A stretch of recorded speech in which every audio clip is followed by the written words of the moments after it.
लोकशाहीचा जो निर्णय झालाय तो आम्ही स्वीकारलाय, बाळ माने यांचं वक्तव्य. रत्नागिरी विधानसभा मतदारसंघातून महाविकास आघाडीचे उमेदवार बाळ माने यांचा महायुतीचे उमेदवार उदय सामंत यांनी पराभव केल्यानंतर बाळ माने पुन्हा मतदारसंघात सक्रिय झाल्याचं चित्र दिसून येत आहे. निवडणूक चांगल्या पद्धतीने झाली, प्रचारासाठी नेमकेच दिवस मिळाले. लोकशाहीचा जो निर्णय झालाय तो आम्ही स्वीकारलाय. भविष्यात सत्ताधारी पक्षावर अंकुश ठेवण्याची महाविकास आघाडीची भूमिका, प्रलंबित विकास कामांबाबत सक्षम विरोधी पक्ष म्हणून या विषयांवर प्रशासनाला जाब विचारण्यासाठी कटिबद्ध. लोकशाहीमध्ये बहुमत मिळालंय, त्यामुळे तो निर्णय त्यांचा. भविष्याचा विचार करून चांगल्या कार्यकर्त्यांना दिल्लीतली मंडळी स्थान देतील.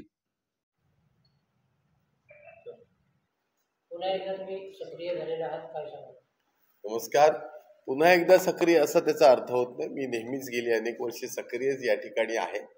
आज तरी ह्या विधानसभेच्या पार्श्वभूमीवर रत्नागिरीमध्ये लोकांना बदल हवा होता आणि एक समर्थ पर्याय पाहिजे होता आणि त्यामुळं आपण हा निर्णय घेतला. चांगल्या पद्धतीने निवडणूक झाली. फक्त उणेपुणे 15 दिवसच प्रचाराकरता 5 ऑक्टोबरपासून आम्हाला सगळ्यांना मिळाले आणि त्यामुळे सर्वप्रथम मी ऋणी आहे तो रत्नागिरीतल्या 70,000 सुमारे मतदारांचा की ज्यांनी महाविकास आघाडी म्हणून किंवा शिवसेना उद्धव बाळासाहेब ठाकरे पक्षाची निशाण मशाल आहे या व्यतिरिक्त माझ्या काही सहकार्यांनी, मित्रपरिवारातील लोकांनी सुद्धा चांगल्या पद्धतीनं या ठिकाणी मला सहकार्य केलं.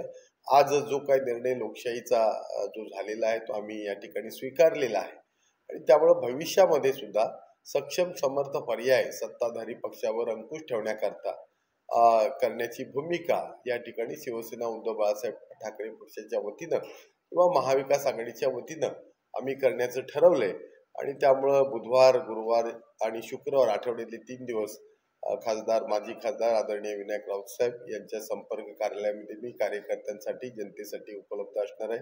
यापूर्वी मी असायचाच आणि त्या व्यतिरिक्त मग ग्रामीण भागामध्ये, शहरी भागामध्ये संपर्क करून जी विकास कामात वर्षानुवर्ष प्रलंबित आहेत, सर्वसाधारण रुग्णालयाची आरोग्य व्यवस्था खिळखिळी झालेली या ठिकाणी आहे.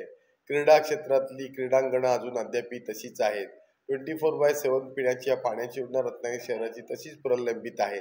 एक सक्षम विरोधी पक्ष म्हणून या विषयावर प्रशासनाला जाब विचारणं मला वाटतं हे आमचं काम आहे आणि ते करण्यासाठी मी कटिबद्ध असणार आहे.